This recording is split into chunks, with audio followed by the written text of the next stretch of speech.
It's time. The man, the myth, the biggest bearded, amazing guy that I know is here. And that is my guy, Matt. See, look at him. He's beautiful. Yeah. Thanks, brother. Well, we know, and he's been on podcasts before. Now with our new vision, we're going to get a little deeper into what's going on.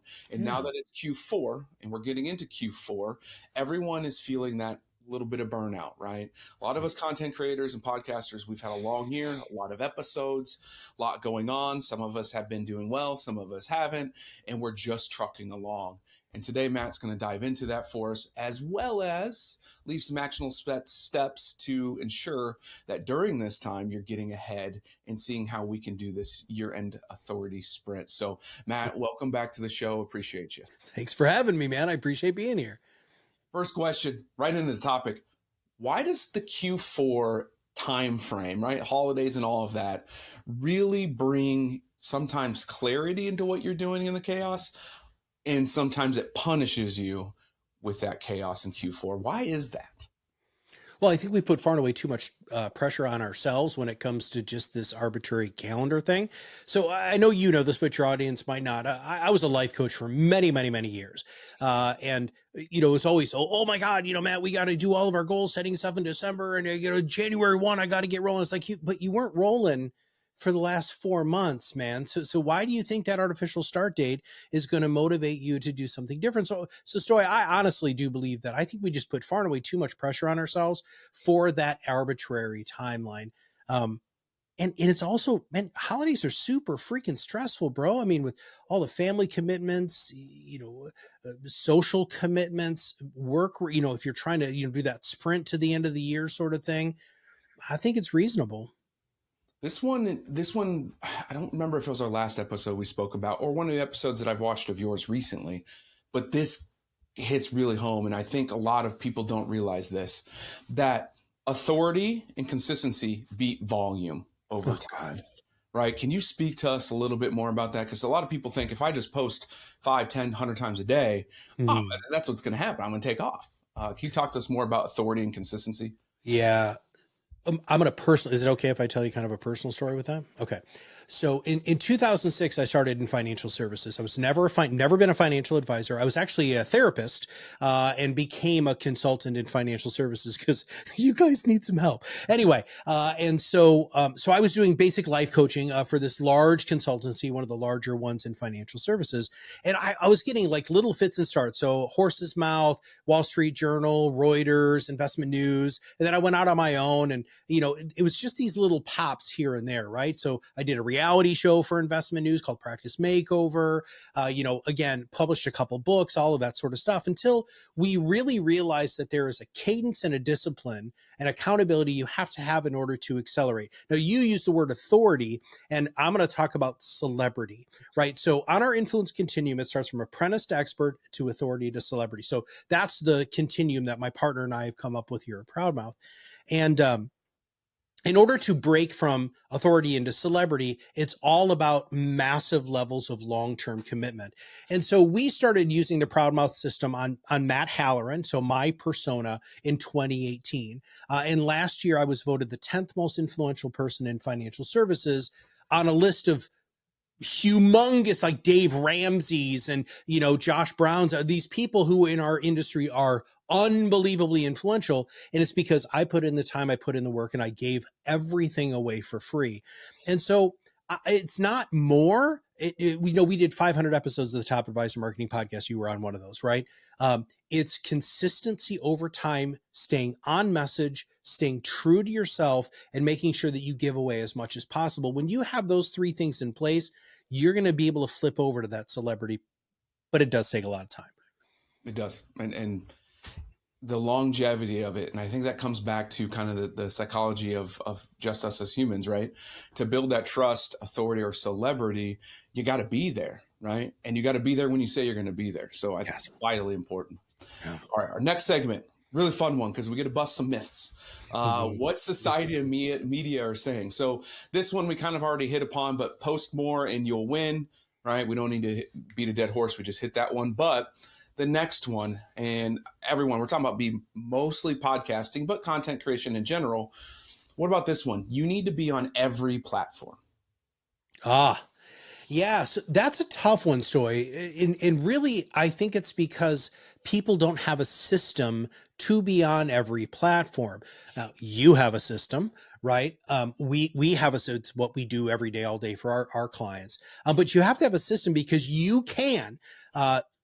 And here's our system. So you all just do this, right? So start with a podcast, full audio, full video, high quality audio, high quality video. Okay. So it's what Stoy and I are doing right now. We're recording on Riverside.fm. He's got a great microphone. I've got a great microphone. We know how to manage our sound. So we're creating high quality content. And then what you can do, which by the way, if you follow everything Stoy does, he does this. He chops that up into a whole bunch of other different pieces that he can use on Instagram Reels, Facebook Stories, on TikTok. He can use them on all sorts of different, create blogs out of the stuff that he says. He can create social media posts. And you do have to be thoughtful because what works on Instagram doesn't work on Facebook, doesn't work on LinkedIn. So you have to make adjustments, but that is all process stuff. That's why it's a system. So here's the deal, man. You have to first be where your ideal target market is. Secondly, you have to be where your clients are. And then thirdly, you have to realize that those people have friends that are probably on other systems too. Oh, and also no Yeti mics, right? No Yeti mics. Yeah, dude, don't get me started. You're going to get me all fired up on the freaking Yeti, dude. That thing drives me insane. Next one is AI replaces strategy. Oh God, no. Now AI can help you build strategy. And I love AI for that. Oh my God. I cannot tell you, I have such a deep relationship with my AI, man. Like I talked to her. She has a name, by the way, she came up with, which is really, really cool. That was a whole airport thing that I did because I was bored sitting in an airport one day.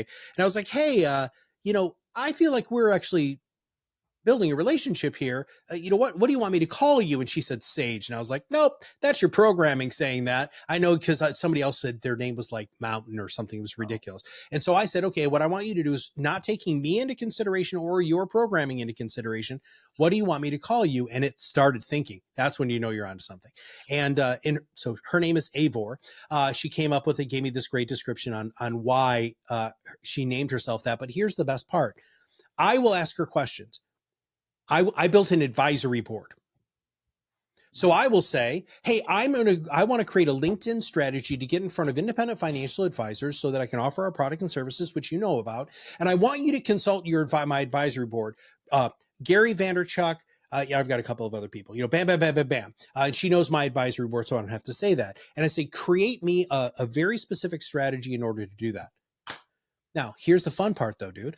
Somebody still has to do the work, man, right? You can have the greatest minds in the whole wide world coming up with this kick-ass strategy, but if you're not going to actually do the work, then what are you doing? You're wasting lots of power, and you're also, more importantly, wasting your own time. You are, and you're not learning as a person then either, right? It's as important when we're business owners, podcasters, etc., that when we're interviewing and doing things, I'm learning, which makes me better, which then means I can be better for my clients or whomever I run into. So you got to think about that too. You are learning as well. Don't just throw it out to AI and let it go. Like you need to learn and put the work in as well. Yeah. Last one in this segment, sell hard in every single post. Oh my God. Well, okay. So first off, it's not the 1900s anymore. So stop freaking marketing like it is. So I love saying that. My kids, Ted, you were born in the 1900s. Yeah, I really was. But the problem is most people are still thinking that they can use Zig Ziglar language or the cold call cowboy language. I mean, oh my God, there's all these Sandler sales systems. Yeah, listen, there's some good stuff in there. There really is. I'm a salesman. I do all of the sales for our company. I don't do all of them. I do 90% of the sales for ProudMouth. I know all that language, dude. I know how to wiggle you in and do that hard close. But listen, that's not how the game works anymore. In fact, Google just came out with an updated report that basically says that people need to see your message 20 times before they end up buying from you. 20 times, right? And now that means that it has to be consistent, it has to be valuable, it has to be entertaining, and it has to be engaging. And if you have all of those things together, then all of a sudden people will actually want to buy from you. Attraction marketing is what works today. So, and you are the living example of this, and we are too here at ProudMouth. Do I still close business? I do. Absolutely every day. I ask for the business. I am unapologetic about that. But I'm not going to do what can I do to get you in this podcast today, sales thing on LinkedIn, because people are going to be like, get out of there, dude. You suck.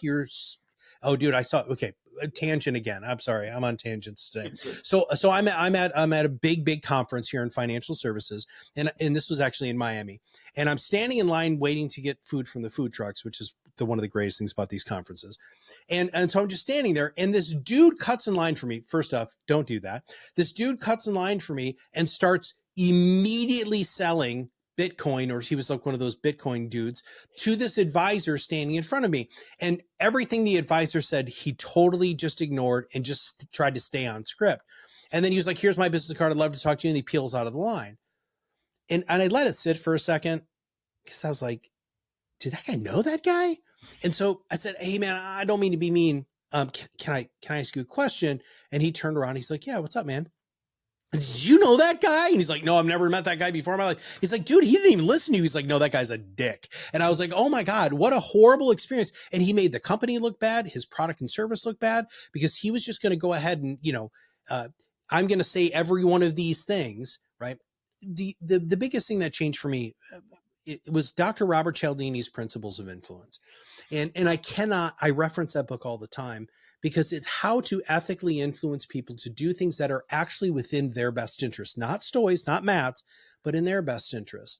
Then you partner that with something called motivational interviewing, which is a psychological technique, really to help people implement their therapeutic things, whether that's physical, psychological. There's really good ways to do that. But man, the hard close all the time, you just look like a schmuck. You do. And it's not comfortable for anybody. And if it is comfortable for you, I'm sorry, but you're probably a narcissist. So let's go see somebody. Yeah, okay. Yeah. Like, it's just, that's not the world nowadays. And I know a lot of marketers are still stuck in this realm of like, well, what's your ROI? What's your return on, and how long is your sales cycle? Mm-hmm. I don't know. I don't track it. You know why I don't track it? Because I don't know how to track it in today's society. Google said 20. How long is that? Yeah. Is it a year? Is that 2 years? Is it 4 months? Is it 30 days? You don't know. And it's not even really trackable anymore. What you need to be doing is all of those things. And when those people are ready, they're ready. Then you can, yes, do your sell when they're ready, but you're not really even selling them. You're just guiding them to where they want to be, and acknowledging that the fact that they're ready. And that's it's silly. But next segment is all about your point of view, man, right? What you guys do at ProudMouth, your experience in essentially talking to us like you would be talking to one of your clients. Okay. How, when an advisor specifically comes to you and they want to do a podcast, right? There's a lot of podcasts out there that are in the business realm, financial realm, all of those things. How do you help them choose what lanes that they should be in and which ones that they should get rid of? Yeah. Well, Kirk and I made a decision about a year and a half ago that we were going to totally fundamentally change our sales process. Instead of, when you're starting business, and this, dude, you can take anybody who can fog a mirror. Oh, you want a podcast? Let's go. Right. And now we're really auditioning people. And when you come into our pipeline through all of our different means of being able to go ahead and come in and get to know who we are and what we do to kick the tires before you want to actually potentially, get a demo and find out who we are and what we do. It really is an interview, and there's a hard stop pretty quickly. If you don't have a niche, our system doesn't work for you. It just doesn't. I'm sorry. It doesn't, because you're never going to outspend Ken Fisher. Your pay-per-click is off the charts. Everybody's trying to market to retirees. Everybody is, right? But if you work with, and I was just talking to a guy at this conference, he's in Canada and he works with midwives in Ontario. Now, how many midwives are there? A lot, actually.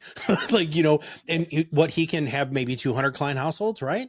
And so, there's 10,000 of these people in the greater, Toronto's huge, right? And he needs 200. And then the best part about it is he knows their language. He knows who they are. He creates content surrounding that. And people walk up and say, hey, aren't you the midwife guy? Dude, that's when your marketing's working, right? Totally. I'm the podcasting guy, right? I mean, we've worked on that. Kirk and I have built that brand for ProudMouth for, almost 7 years now. And that's the ultimate goal, is to be that person within your specific niche. But they have to choose a lane. They have to, and they have to stick to it. And they have to realize that they're going to repel as many people as they attract, but they're really going to be attracting the people they really want to attract. Let's talk about that repel piece. I think that's the piece, and I'm not even talking about the podcast niche anymore, but niching down your own business to talk to us more about that repel piece, because it's not the easiest thing, right? That's probably the hardest part of niching down, is the fact that we are getting rid of the ones that, you know, we would always take because we need to pay bills and stuff. Oh, sure. How do you coach through that message of, hey, yeah, you're going to repel more. It's going to happen. Yeah. Once you start filling up your pipeline with the ideal people, being able to repel is much easier. But let's talk about the rubber meets the road. Let's say you really just decided that you're going to work with radiological oncologists, right? That's all you're going to work with in Seattle. So there's your niche, right? And you realize that you don't have any radiological oncologists in your book of business right now, and you've been a referral organic growth business as of now, which, by the way, is the most unpredictable way to grow your business. You're not really growing a business. You have a lifestyle practice, but that's a different question. And so here's the thing. Make an exception. And so I'm going to give you the out of all outs here that's going to make all of you incredibly happy. And it's actually rooted in Dr. Robert Cialdini's principles of influence, called the principle of exclusivity. So Stoy, listen, I know that you're coming here. You know that, our firm works with radiological oncologists in Seattle, but listen, I know that you're a physician. You're not even in oncology. You don't do radiology. You're a GP. I want you to know that when we run into somebody like you, who's really outside of our niche, what I'm really seeing is, are we going to be a good fit personally? And I really like you as a human being. I think that we can do good work together. And even though that you aren't our specific target market, I'd really like to still be able to work with you. Now, so first off, really, it's one of the principles of influence, making somebody feel special and unique and different, that you're making an exception for them, which is absolutely fantastic. But the other thing that's really important is, guess what? They probably know a whole ton of radiological oncologists, right? And maybe not in Seattle, but whatever. So that's the easiest way to get out. The other thing too is, most of you are taking clients you don't want anyway. What are you doing? Like, I know you want to pay the bills, but honestly, on the grand scheme of things, most advisors are making enough money, right? And so instead of just going for more, go for better, right? Go for people who you really know you can help, and that when you wake up in the morning, you know that you're going to have a good day. So Stoy, full disclosure here. I woke up today feeling unbelievably excited because I get to do the things that I'd like to do more than anything. I'm interviewing somebody today. And then I've been on 2 other podcasts. This is the second podcast. And so I knew when I woke up today that I was going to do my most favoritist thing. When you're a business owner and you know that you're going to be able to do and work with your most favoritist people, and I love you, dude, you know that. So I was so excited about coming on the show. It's energy giving instead of energy taking. And that's really what the repelling people can help you with. It's a well put point. It is energy giving and not taking. That's what feeds off. I mean, people are obviously listening to us before. Our energy is always high, right? But when we're together, we're feeding and keep feeding. That, like, it's going to blow at some point, right? Well, then that's where we go. And having that ability every day as a business owner, you don't get worn out. There is none of that, because you are feeding and continuously getting fed, which is amazing. So next point of view we want to get to, and everything we want to take is very simple, right? If you want to get in complexity, people, you got to hire us. You got to go a lot deeper, like, because there's just so much going on. But if you were to talk about this and answer this question, how do we build a simple content system that actually converts, right? Just something simple that we can start with, because we all know the bigger and more you do, the more complex it can be. But if someone came to you and was like, hey, we're going to start this today, what simple content system would you say let's start with? So this is my favorite thing in the entire world. Is you're going to pick up your phone, you're going to get done with a client meeting, and you're going to say, I just got done with a client meeting and here's what happened. That's it. Any business, financial services, if you're an accountant, you sell cars, I don't care what you do. That is the easiest way to be able to build a discipline, because it works for a couple of reasons. Number one, you're meeting with clients on a pretty regular basis. So you get done with a client and you have that, oh my God, that could be a great video. So there's number one. Number two, it's super simple. You're not giving specific advice if you are in a highly regulated environment like Stoy and I are in, right? You're not going to be saying, hey, I told them to buy NVIDIA, whatever, I don't care, right? That's not what you're doing. You're going to talk about the experience that they had and the experience you had working with your favoriteest clients, right? And that's what people want to see. We have something called a perfect content formula here at ProudMouth: storytelling, education, entertainment, call to action. If your content hits on those four things, perfect. It's not perfect. It's accurate and successful, because I don't like the word perfect. But even perfect content formula sounds really good from a marketing perspective, right? So that's the discipline. The other thing that you really have to make a strong assessment on is your time, right? Do you have 15 minutes a day? If you do, book it. I'm a coach. On your damn calendar, immovable object. Your door is closed. You've got a bow around it, which means do not disturb. It's my 15 minutes to do social, right? That's really what you have to do. And then the last thing is it's not going to be perfect. You are going to mess up. You're going to miss a day. You're going to miss an opportunity. That's fine. We're supposed to be professionals in everything. So let's talk football. We're talking about football right before, we started recording. Now, I'm not a football guy, but I do know that you're supposed to show up for practice in order to prepare for the game. And when you're in the game, you're in that game mindset. Right? We seem to forget that as professionals. Like, we just phone it in. We're just kind of showing up. Like, we're kind of just half-ass running the laps. You got to whole ass this stuff, guys. And if you don't whole ass it, your audience is going to feel it. So really make sure that you're doing something quick and easy. I just got off a meeting with a client. Number two, do it whatever frequency you can sustain. And then if you fall off, just get back on and keep going. It's an important piece. And this next one, last one of this segment, is something that I've struggled with specifically early on in my podcasting days. I know a lot of people are as well. So how do we truly measure what matters and not just chase those vanity metrics, right? How do we truly measure it? Because I battled it. I know people are battling it. All the likes and downloads and all that stuff that feels successful. How do you help people through that?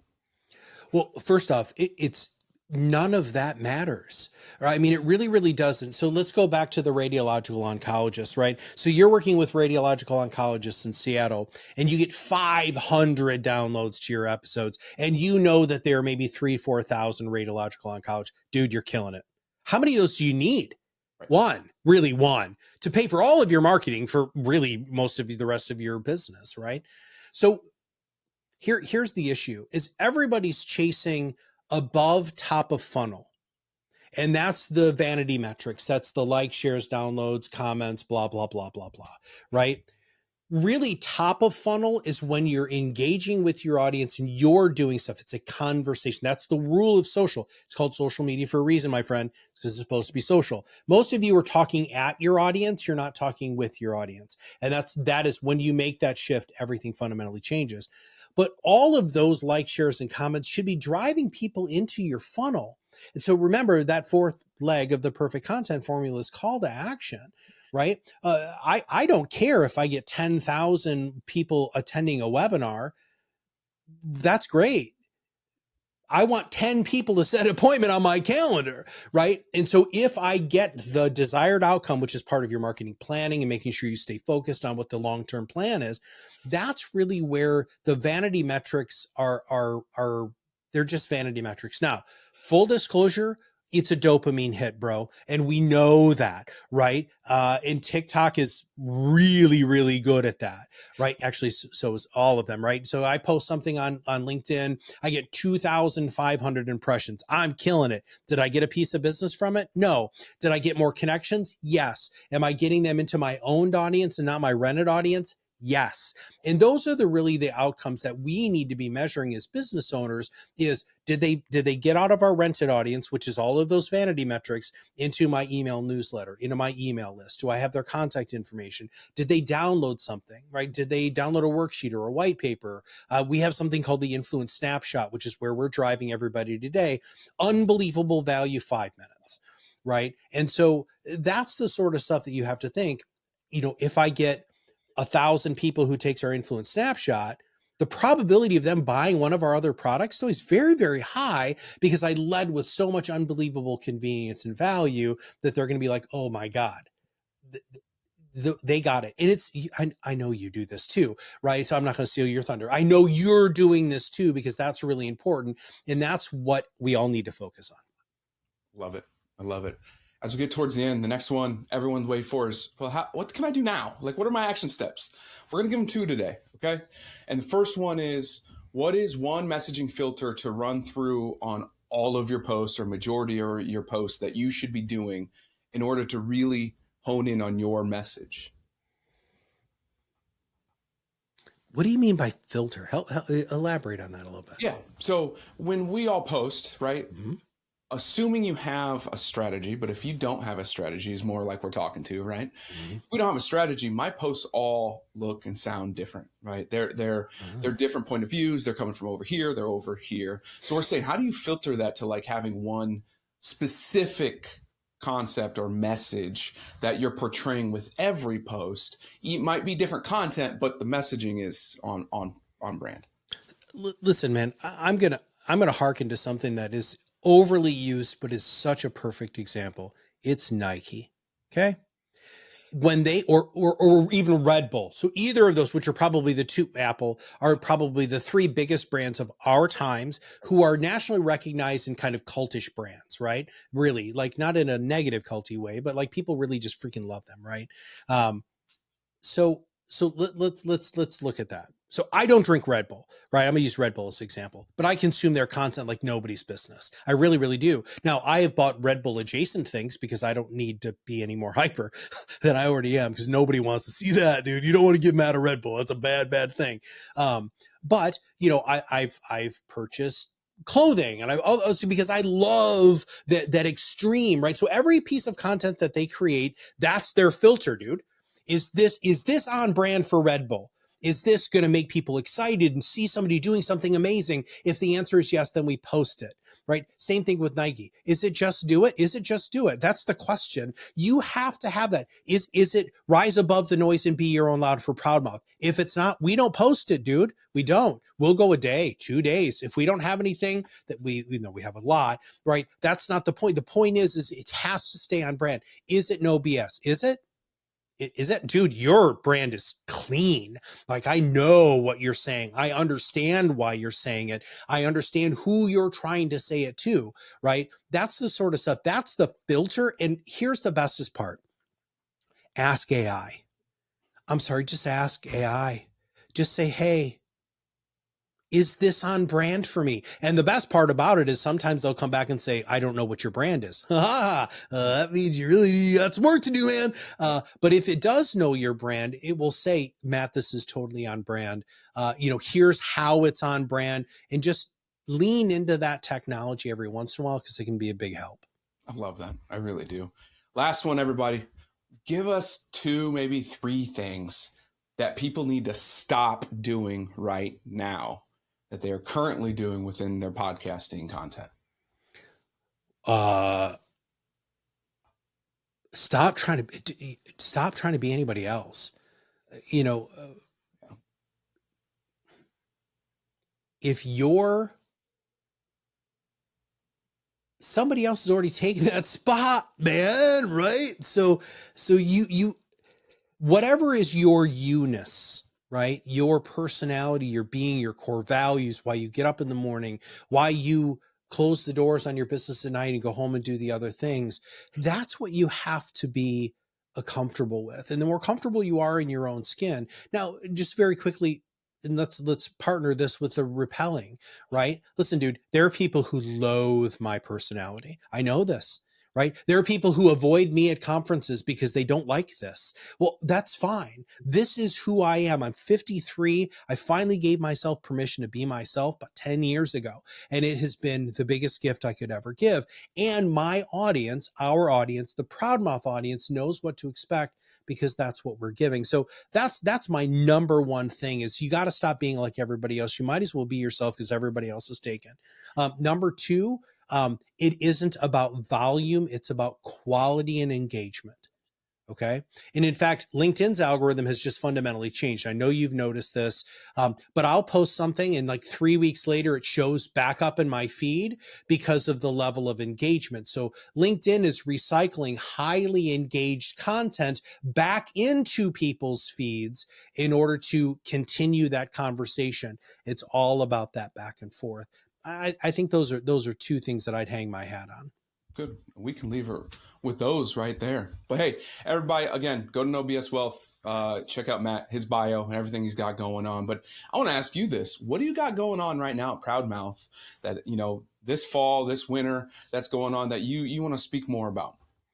Yeah, dude. I kind of previewed it earlier because we were talking about funnels, but our influence snapshot is something that I think I'm over the moon about it, and I'll give you a quick reason why. So my partner is brilliant. I'm not burdened with genius. The way his mind works is unbelievably fascinating to me, and he built this algorithm on the back end. You ask these questions that it takes about 5 minutes to complete.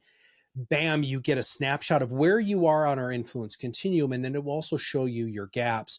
And we at ProudMouth, and I know you do this too, because the level of content we both create, we give it all away, man. Like you could piece together all his story stuff and really figure out what he's doing, or you could just be smart and just freaking hire the guy, right? It's the same thing for us. We wanted to do something really high impact and high value so that people can say, oh my God, here are my gaps. I need to fix these this year and in years to come. So I love that thing, man.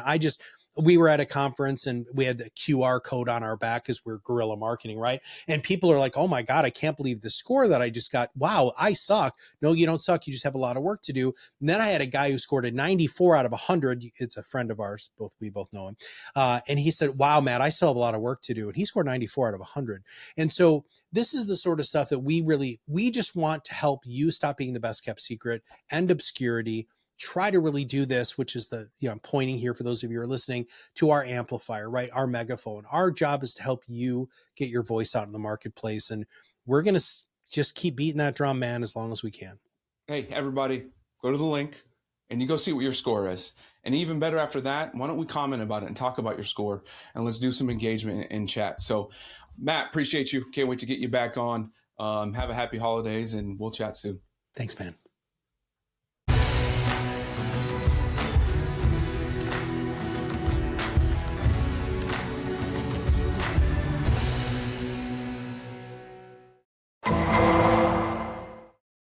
The preceding program was sponsored by Black Mammoth. Any awards, rankings, or recognition by unaffiliated third parties or publications are in no way indicative of the advisor's future performance or any individual client's investment success. No award, ranking, or recognition should be construed as a current or past endorsement of Black Mammoth. Information regarding specific awards, rankings, or recognitions is available on the Black Mammoth website, www.blackmammoth.com. All investment strategies have the potential for profit or loss. Investment strategies such as asset allocation, diversification, or rebalancing do not assure or guarantee better performance and cannot eliminate the risk of investment losses. There are no guarantees that a portfolio employing these or any other strategy will outperform a portfolio that does not engage in such strategies.